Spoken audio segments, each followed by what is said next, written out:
Yo, what is up fam, and welcome to today's video. If you guys don't know who I am, my name is Dylan Falgaris, or some of you guys might know me as Felgy Flex. If you guys are new to the channel, hit that subscribe button, hit the little bell so you guys get notified when I upload every single Sunday. Let's get right into this video.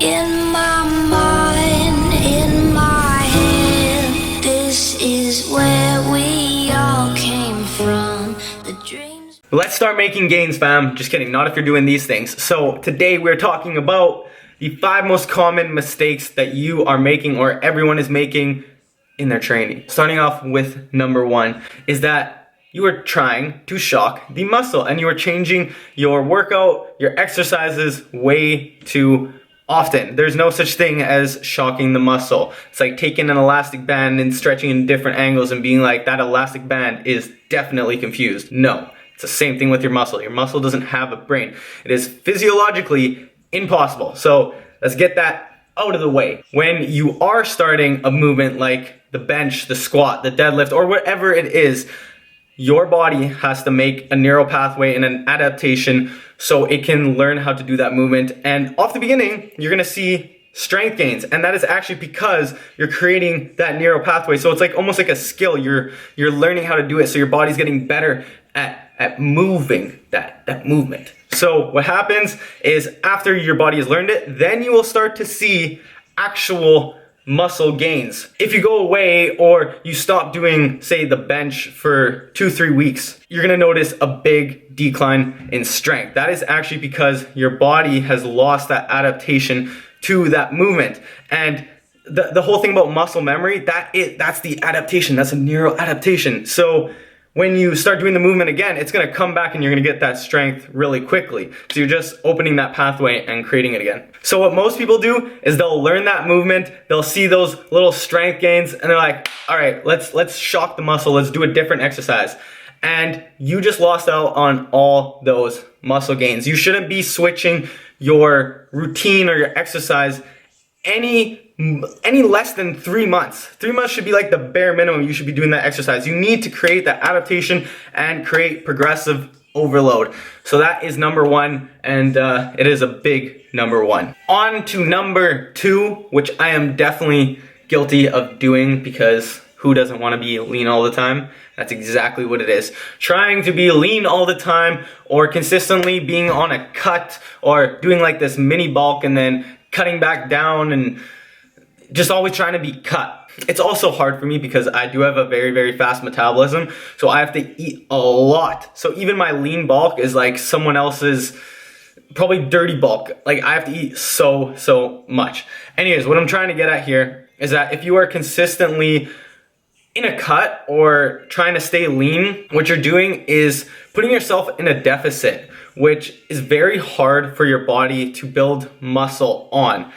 If you're breaking down muscle and your body's not getting enough nutrients, it's not going to be able to repair the muscle as it should be able to. So what you're doing is you could actually be breaking down that muscle, and then your body can't rebuild it because it needs all the nutrients and calories for your body's systems, that you're actually going to take away some of the muscle that you've earned. So ideally, you want to be in a calorie surplus if you want to be building muscle. Even if you're in a lean bulk, just make sure you're 200, 300 calories, just a slight surplus will really help maximize your gains. Because as soon as you put yourself into a deficit, it is a lot harder to build muscle. It is still possible, but you're not going to be getting the gains that you could be getting. So don't be afraid to put on just a little bit of fluff. You don't have to, I'm not saying like getting a dirty bulk. I don't think that's necessary at all. And that is number 2, just to keep it super simple.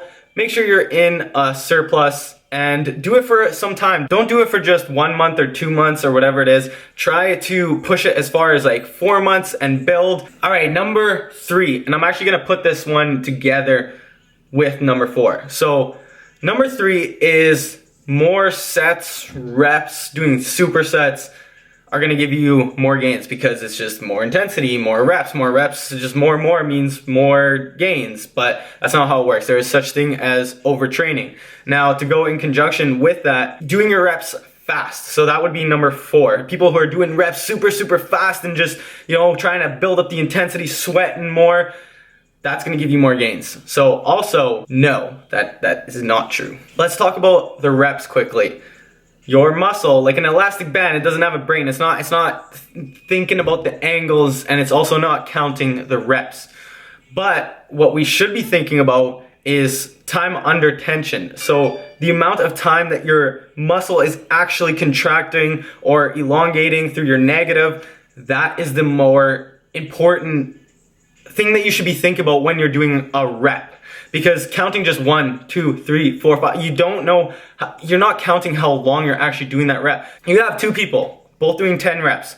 One person doing it super fast, doing like 2-second reps. The other person is actually taking 8 to 10 seconds. Now you would see a massive progression difference in those 2 people, because the one person who's taking 8 to 10 seconds for a rep is going to see a lot more gains because of the time under tension. Now that's what your muscle cares about. It doesn't care, it doesn't have feelings, but that's what we should be thinking about. That is where you're gonna see more of the gains. So think about how long you're taking the negative, like 4-second negative, 2 seconds up, maybe a contraction hold of 1 second. Try to think about that instead of just being like, 1, 2, 3. Okay, now to talk about the whole superset, more reps, more volume is better. That is also no. The way I like to think about it is if you're going in there just doing drop sets, supersets, doing 20 reps, I think of it like you're running a marathon for your muscles. So you're working on endurance over your strength and muscle gains. So you're not gonna see a lot of muscle gains from doing endurance. You may burn a lot of calories and you might start to see your muscles more, but you're not going to be building as much muscle as you could be if you were taking, say, a 1-minute break and doing less repetitions, your 8 to 10, and having that energy to actually push or move that heavier weight. What happens is when you're doing sets back to back, you're decreasing your energy, you're decreasing your ATP, your energy stores to do that movement. So if you do 20 reps and then you do another drop set of 20 reps and you do another one of 20 reps, well, yeah, you just worked on your endurance, but if you go to do another set, your weight is gonna have to drop significantly if you wanna perform the same thing, or even if you're gonna do half the reps, you have wasted energy, so it's going to be a lot harder, especially if you're only waiting, say, 30 seconds. If you're waiting a minute, you're allowing your body to build its energy stores so you can then push or move that heavier weight again, which is more tension, right? So we're talking about time under tension. Can you put a heavier weight under more, which is gonna put your muscles under more tension, and can you do it for longer? That is what we have to think about. So that's super important. That is number 3 and 4 put together, and I hope that helps you guys. We're gonna move on to number 5. I feel like this is one that a lot of people don't talk about, but it is a huge common mistake that I feel like the majority of the gym rats are doing it. The people who are training hella hard are the ones not doing it. And I don't know if you guys can guess it, but it is stretching and keeping your muscles healthy so you can continue to make more gains, so you don't injure yourself. Now, this is a huge mistake. It might not be something in the moment that is producing you gains, but in the long run, it is going to allow you to make more gains. Because if you get an injury, you will not be able to work out, which means no more gains. Make a plan to stretch after every workout or at home before bed or whatever it is. Just keep your muscles healthy, because if they are healthy, you're going to make more gains. When you're training extremely hard, you're lifting heavy, and you're not making the mistakes that I'm telling you right now, your muscles will build tension and they're going to get tighter and tighter. And if you're not taking care of them, there is potential that you will pull a muscle or you will tear something, and that is the worst case scenario. No person who loves fitness or is working on their goals in the gym wants to have an injury. So don't make that mistake and just do the damn stretching. Even though it's not making you gains right now, it will make you gains. So just do it. Just do it, man. That's it, fam. Those are the 5 common mistakes that people are making in the gym. So just to recap, number 1 is trying to shock the muscle and you're changing your routine way too often. Number 2 is that you are trying to stay lean and you're always in a cut. Number 3 and number 4, we put them together. So that was the supersets, doing more volume to increase your gains, and doing reps really fast to increase your intensity. And number 5 is stretching. I hope all of those helped you guys. I hope you guys enjoyed this video. If you did, make sure to give it a thumbs up. Subscribe if you are new, and I will see you guys in the next video. Peace out.